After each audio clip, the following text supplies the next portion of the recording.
Hola, ¿qué tal?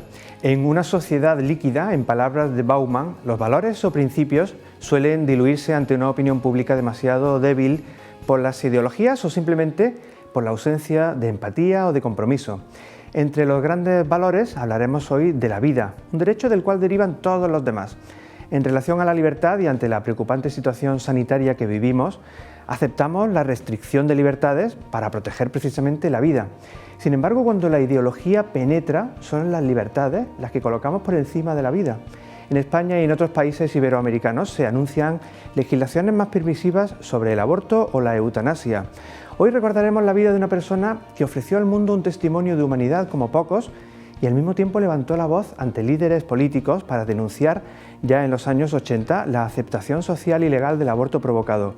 Vivimos tiempos difíciles con la pandemia, aún así seguimos siendo testigos de la implicación de numerosas personas en ayuda del prójimo. Comenzamos.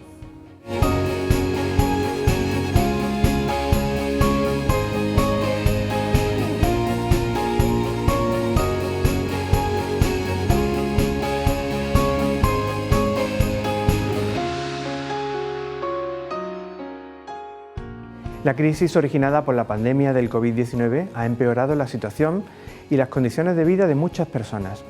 3 de cada 10 hogares no disponen ahora mismo de ningún ingreso. En esta situación, Cáritas Diocesana, a través de las parroquias, sigue poniendo en marcha nuevos proyectos. Abre el segundo centro de distribución de alimentos de Cáritas Diócesis de Cartagena en el barrio de San Antón de Murcia. Desde la organización pretenden dar una respuesta digna a las necesidades básicas de productos de primera necesidad, un recurso del que se estima se beneficien de forma mensual al menos 600 personas y que se va a poder llevar a cabo gracias a la implicación de 80 voluntarios. Y es una posibilidad también de hacer feliz a la gente, al menos respetando la dignidad y ayudándole en sus necesidades. Hay una labor muy bonita también de colaboración, primero con los voluntarios y luego la gente y después las instituciones, porque colabora el Ayuntamiento de Murcia, colabora también tantísima gente que están haciendo posible este milagro. Este no es el único centro que van a abrir en Murcia. Está previsto que antes de noviembre se complete el proyecto con otro local. Antes de fin de año abriremos Carmen y después continuaremos con otros. En ropa se va a hacer exactamente igual. O sea que es podríamos decir, una estrategia de ayudar a aquellos que lo necesitan de un modo cada vez más eficiente y siempre mirando muchísimo la dignidad de la persona. Una actuación con la que también se ha movilizado el Ayuntamiento de Murcia. Elaboramos un mapa territorial con las 60 Cáritas parroquiales y en colaboración con Cáritas, Cruz Roja y el Banco de Alimentos hemos intentado estar muy cerca de cualquier ciudadano en todos los barrios y pedanías del municipio de Murcia. Hemos comprometido y hemos ayudado con una subvención importante de 750.000 euros.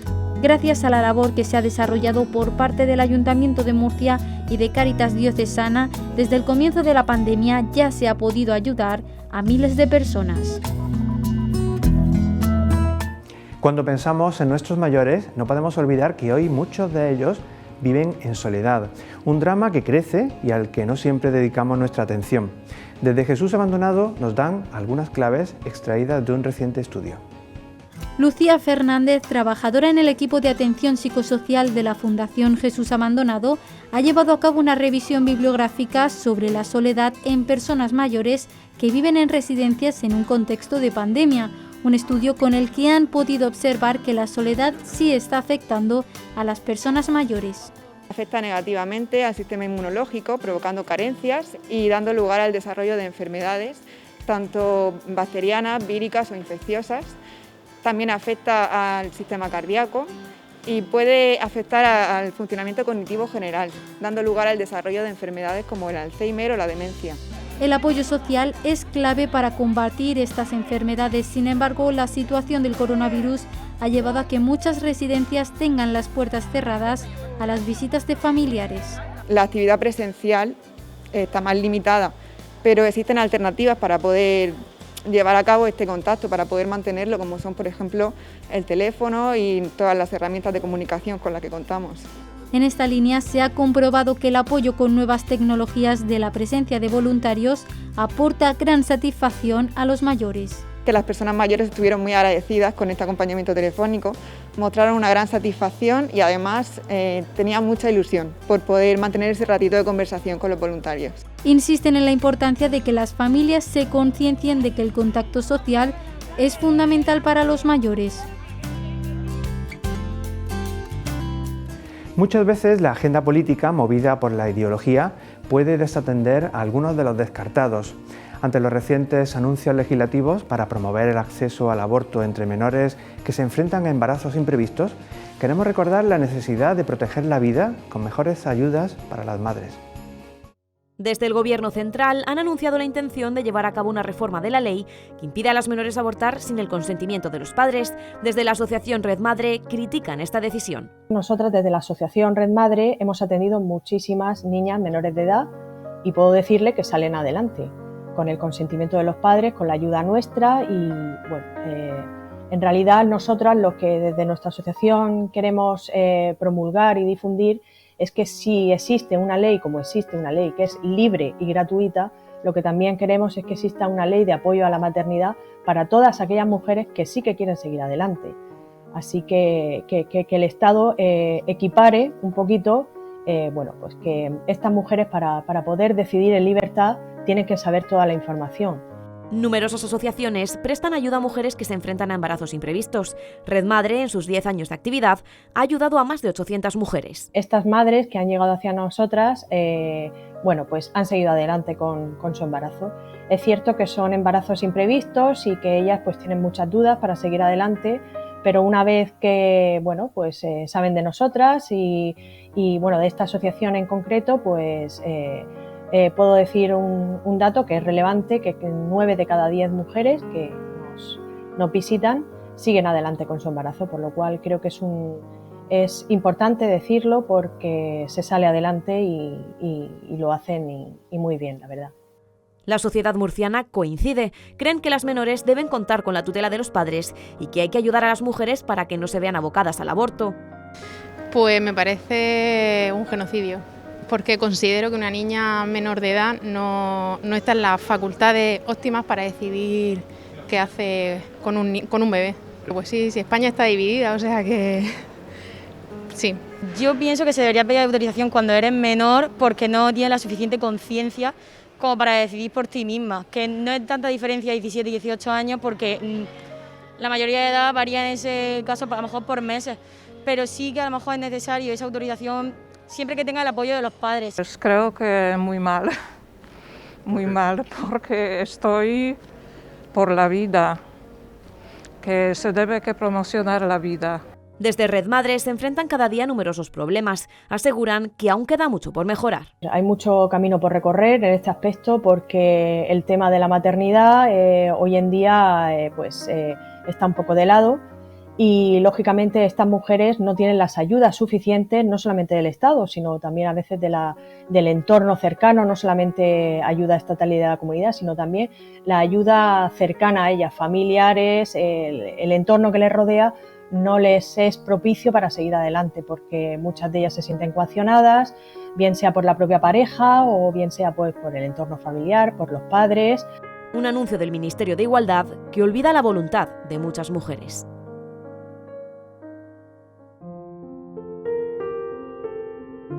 Para algunos expertos, antes de legislar en asuntos sobre la vida, primero es necesario fundamentar sobre qué vida estamos tratando. Aquí hay un problema de fondo y el problema está que el Constitucional no se ha pronunciado acerca si de lo que hay en la madre, en el seno de la madre, es un ser humano o no, desde hace un montón de años. Es una cuestión científico-filosófica que es de urgente actualidad en un momento en que España no tiene relevo generacional, no hay perspectivas de futuro. Es una sociedad que el Papa Francisco llamaría desvinculada. No quiere vincularse por lazos afectivos, por lazos de generación. Ese es el problema. El problema no es simplemente de política inmediata, sino que es un problema más serio, más profundo. La ley de plazos, aprobada en 2010, conocida con el nombre de Ley Aído por la ministra que lo impulsó, abrió un debate importante al suprimir los condicionantes de la anterior ley de 1985, que permitía el aborto en el caso de 3 supuestos como la violación, malformación o grave riesgo para la madre, por simple decisión de la propia madre durante los primeros meses de embarazo. El nasciturus, por decisión política, perdía su protección jurídica, abriéndose así un debate sobre qué es el ser humano. Es un debate que se fundamenta en el concepto de qué es el ser humano. Recordamos que Viviana Aído, ministra, decía que, bueno, que lo que hay en el seno de la madre es material biológico. Material biológico es lo que sale del seno de la madre también. ¿Por qué no permitimos el infanticidio? Si es material biológico. Ahora, si el ser humano tiene una dignidad prepolítica, desde su concepción, desde que su ADN lo hace irrepetible, tiene dignidad que no se la concede ningún acuerdo político, ningún acuerdo parlamentario, entonces es otra cosa. Ahora, si es material genético, pues bueno, pero eso ya es un debate que creo que tiene que ser profundizado. Ausencia de principios sobre el tema de la vida que conlleva pérdida de sensibilidad moral y de sentido, una visión de la sociedad a la que algunos intelectuales se refieren como nihilista. Desde esa consideración, cualquier violación de los derechos humanos es posible. Si yo considero que el ser humano es material biológico, es lo que piensa el nihilismo actual. El nihilismo que considera que el ser humano es algo y no alguien. Es una cuestión antropológica. Por eso la guerra que se da ahora es una guerra cultural. ¿Qué es el ser humano? ¿Qué es el ser humano? Esa criatura que nace en el seno de una muchacha de 16, de 18, de 30 años. ¿Qué es el ser humano? Y luego está qué traumas, qué dificultades, qué sufrimientos puede tener una adolescente de 16 años a la hora de abordar un problema tan dramático que le puede marcar para toda su vida. Decisiones políticas o leyes que ignoran el fondo de la cuestión, una desvinculación que no solo recae en los políticos. Me preocupa que el Constitucional no se haya pronunciado por las presiones políticas, es decir, que se haya desmarcado del fondo de la cuestión. Y tenemos ya un montonazo de años cuando la Constitución, que empieza, por cierto, de una forma, con el artículo que se refiere a la vida, comienza con un artículo un tanto ambiguo, presionado por determinadas fuerzas a la hora de escribir la Constitución. Todos tienen derecho a la vida, pero no especifica quiénes son todos. Ese todos incluiría a los no nacidos, pero puede interpretarse a los ya nacidos. Ambigüedades jurídicas propias de una sociedad que se ha desentendido de los grandes principios. Estamos en una sociedad que no sé si podrá tener futuro. Ya San Juan Pablo II decía que o Europa vuelve a las raíces, vuelve a descubrir la dignidad del ser humano desde que es concebido hasta la muerte natural, o entonces no tenemos futuro. Ante la lejanía de los grandes principios, lanzar mensajes sobre el aborto en nombre de la libertad de elección puede generar también algunas dudas. Libertad es elegir bien aquello que construye mi propia persona, que construye las relaciones, que construye la sociedad. Matar a una criatura no es construir, por tanto no es libertad, es libre albedrío. Es el problema, que bajo las palabras se esconden muchas concepciones de la vida que pueden ser justas o injustas. Ante anuncios ambiguos o con motivaciones ideológicas, los medios de comunicación pueden jugar un importante papel frente a la manipulación. No estar sometidos a la políticamente correcto, los medios de comunicación asumir un concepto de la vida y del ser humano digno, estar siempre contraculturalmente luchando contra los valores que dominan el medio, tanto económicos, que no se convierta nuestra sociedad en el ojo del gran hermano, donde la economía, los poderes fácticos lo dominen todo, dominen nuestros pensamientos, que el Estado no se convierta en Dios como era en el Imperio Romano. En el Imperio Romano, en las basílicas donde se impartía justicia y se hacían los negocios, siempre presidía la imagen del emperador, que daba referendo y sacralidad a todo aquello que se hacía dentro. O sea, todo el entramado civil, político, estaba como refrendado por el ojo del gran hermano. Que no se convierta nuestra sociedad en esto. Información sin ideología y una búsqueda la de la verdad a la que la Iglesia y la sociedad deben aspirar a pesar de las dificultades culturales.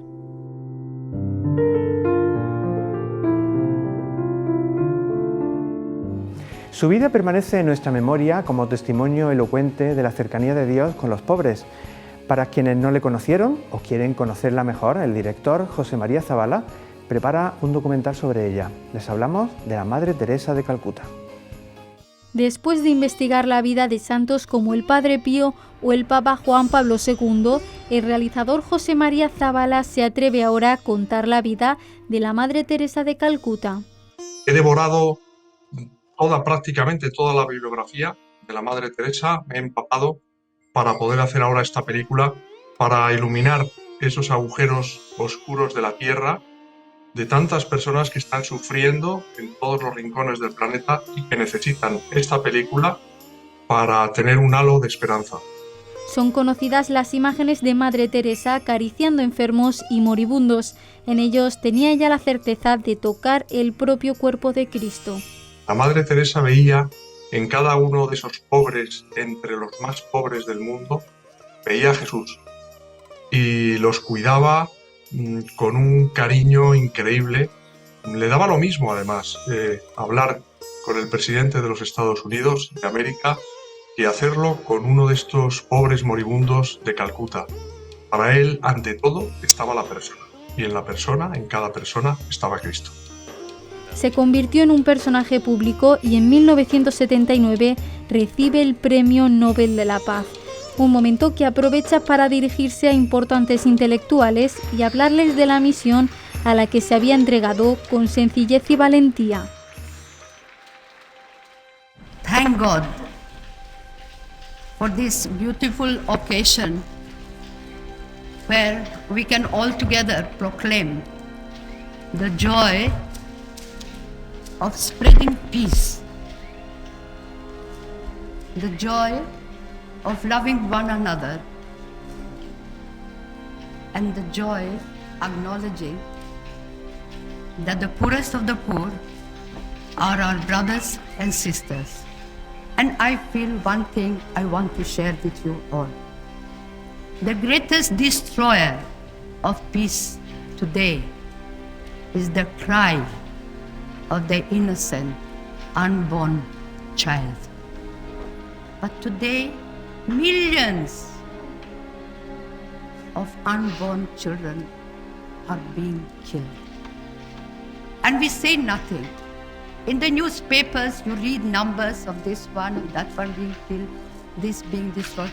But nobody speaks of the millions of little ones who have been conceived with the same life as you and I, with the life of God. And we say nothing. We allow it. To me, the nations who have legalized abortion, they are the poorest nation. They are afraid of little one. They are afraid of the unborn child. And the child must die because they don't want to feed one more child, to educate one more child. The child must die. Y lo mismo vuelve a hacer nada menos que en 1965 en la misma sede de las Naciones Unidas. Ella defendía a capa y espada aquello en lo que creía y defendía la doctrina de Cristo por encima de todo. Su obra, iniciada en la ciudad de Calcuta, ha recorrido países y continúa hoy en muchos lugares del mundo. La Madre Teresa es una gran intercesora para los tiempos de hoy. Hay miles y miles de Calcutas repartidas por toda la tierra. Sin ir más lejos, aquí en España hay muchas Calcutas y muchas más que va a haber a raíz de la pandemia, de la crisis económica. No hace falta ir a Calcuta para encontrarse con personas necesitadas de Dios, con personas que están viviendo en esos agujeros oscuros que la Madre Teresa siempre quiso iluminar. Contar su legado, un reto en el que se había volcado Zabala, confiada en que este trabajo logrará tocar los corazones de muchos. Son 6 historias humanas impresionantes de personas que están viviendo al límite en los países más remotos del planeta que arriesgan su vida por amor a Dios, siguiendo la espiritualidad de la Madre Teresa de Calcuta. La película va a ser una auténtica revolución en cuanto va a recoger imágenes, fotografías inéditas de la Madre Teresa. Va a contar con una banda sonora original maravillosa. Estoy rodeado de un equipo de algunos de los mejores profesionales del cine español. Una producción que aún está en marcha y que necesita de colaboración para poder llevarla a su fin.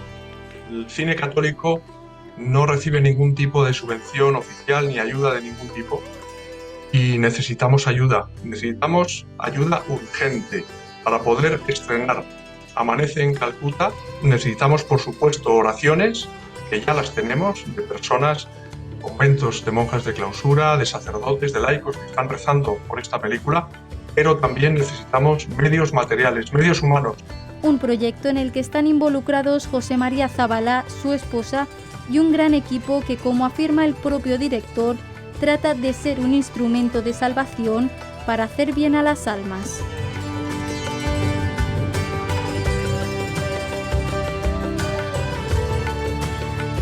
Un sacerdote de nuestra diócesis tuvo ocasión de colaborar con la Madre Teresa de Calcuta. Recientemente el Papa Francisco ha reconocido la labor de Francisco Tomás. Este sacerdote de Yecla, estando de misionero en Venezuela, acogió a las misioneras en su primera fundación internacional. Nos lo contaba en el programa Vidas con Luz de esta casa. Vamos a recordarlo. Y entonces, bueno, pues me causó una impresión muy especial, ¿sabes? La Madre Teresa era una mujer muy sencilla, pero que te deslumbra un poco, ¿no? Había algo en ella que en realidad te deslumbraba un poco. Cuando llegó con las hermanas, si tú ves la fotografía, ves la actitud, siempre está en segundo plano. Las hermanas venían a quedarse, ellas que hablen con la gente, ellas que en la fotografía están las primeras, por ahí de otra fotografía, la primera, y ella siempre en segundo plano, ¿entiendes? Y después, una de las cosas que de la Madre Teresa bueno, el amor a los pobres no cabe duda, que cuando vio a aquella gente, con qué cariño cogían a los críos en brazos y toda la historia, pero te impresiona muchísimo la actitud que tiene cuando ve a los pobres. La forma de tratarlos, la forma de hablar, la sencillez de eso es algo que te impacta. Me impactó también mucho de ella que, siendo la superiora y la fundadora de la congregación, al día siguiente cuando fui estaban limpiando la casa y estaba allí descalza como las demás, pues fregando los pisos ella, ¿no? O sea que era una hermana más como en los trabajos, ¿no? Servir con alegría, una felicidad, la de la Madre Teresa, que descansa en la fe de todo cristiano. En la comunidad de la Iglesia necesitamos apoyarnos unos a otros para mantener esa fe y todo el trabajo pastoral. Ante la celebración del Día de la Iglesia Diocesana, el obispo nos invita a sentirnos parte de ella y colaborar en su cuidado.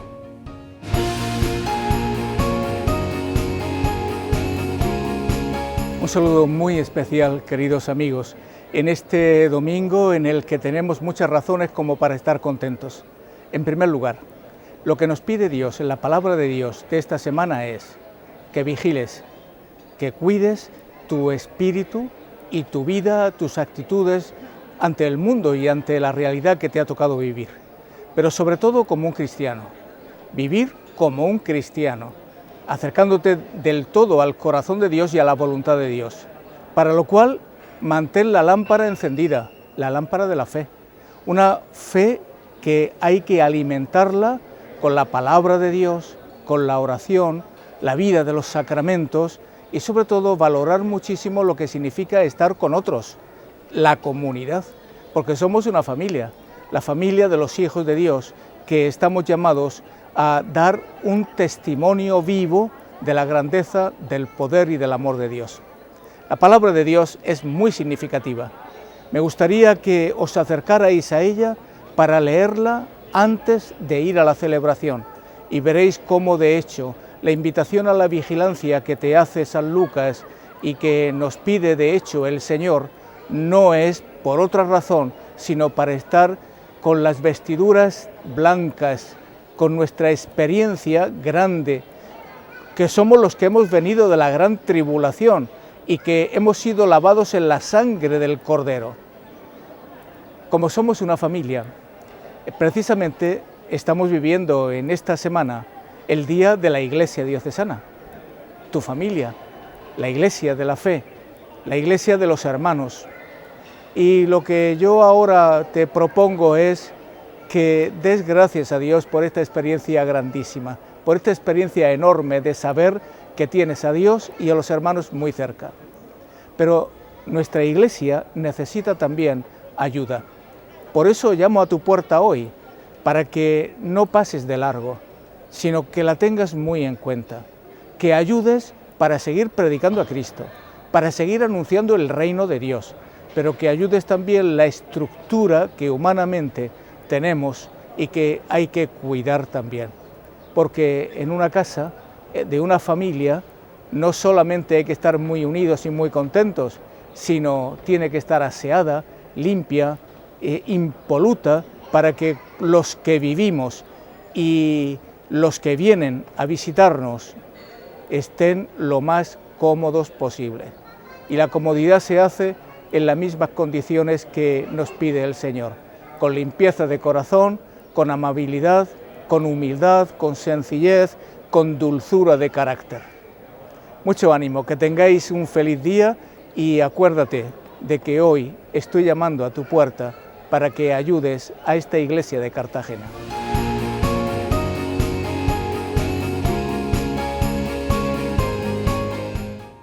Nuestra iglesia en tiempos de mascarilla.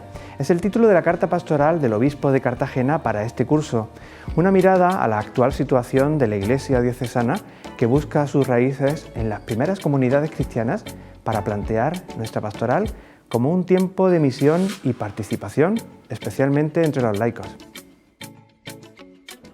Y la sorpresa alegre venía a continuación. El sacerdote Fernando Valera, un vecino de Bullas que servía como director espiritual en los seminarios Mayor de San Fulgencio y Menor de San José y era miembro del Colegio de Consultores de la Diócesis de Cartagena, había sido nombrado obispo de la Diócesis de Zamora. En el ambiente, gran emoción durante el agradecimiento por los años vividos y mucha ilusión por esta nueva aventura pastoral. Estamos contentos porque la Iglesia es una y ayudará a otros muchos en otros lugares que importan 600 kilómetros más o 600 kilómetros menos. Lo importante es que donde quiera que esté, va a seguir trabajando por todos. El Señor, el primer día que me comunicó el nuncio, pues esta llamada del Papa, en la oración, en el seminario, empezó a brotar de mi corazón, allí en el silencio, las palabras del cantar de los cantares, amada mía, esposa mía. Y desde entonces es por gracia un profundo cariño, un profundo amor a esta iglesia de Zamora, que conozco muy poco, pero que me van a enseñar y que me van a mostrar el rostro de Cristo en esa iglesia local y que tiene tan profundas raíces cristianas. Y con esa alegría que nos anima a sentir la Iglesia, colaborando en nuestra diócesis y también con toda la Iglesia universal, llegamos al final de este programa. Hoy hemos hablado de la libertad, de la vida, de la singularidad de toda vida humana. Todos estamos llamados a promover la cultura de la vida, como hizo la Madre Teresa, y como hacen tantos profesionales de la salud en este tiempo difícil. Nos vemos la semana que viene. Sean felices.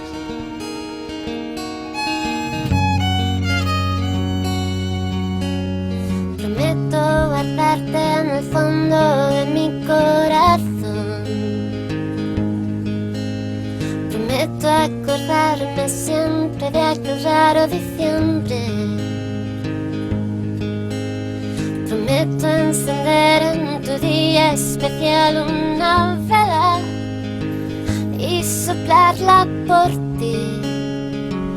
Prometo no olvidarlo nunca. Tenía tanto que darte, tantas cosas que contarte, tenía tanto amor guardado para ti, tenía tanto que darte, tantas cosas que contarte, tenía tanto amor guardado para ti.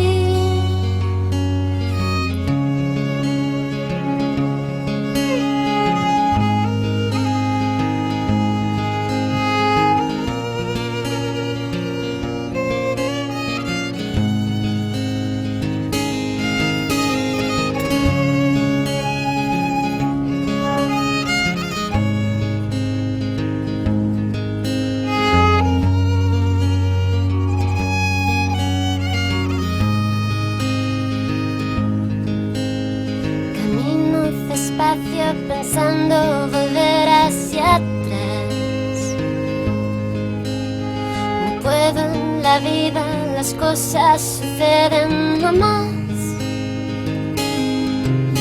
Aún pregunto qué parte de tu destino se quedó conmigo. Pregunto qué parte se quedó por el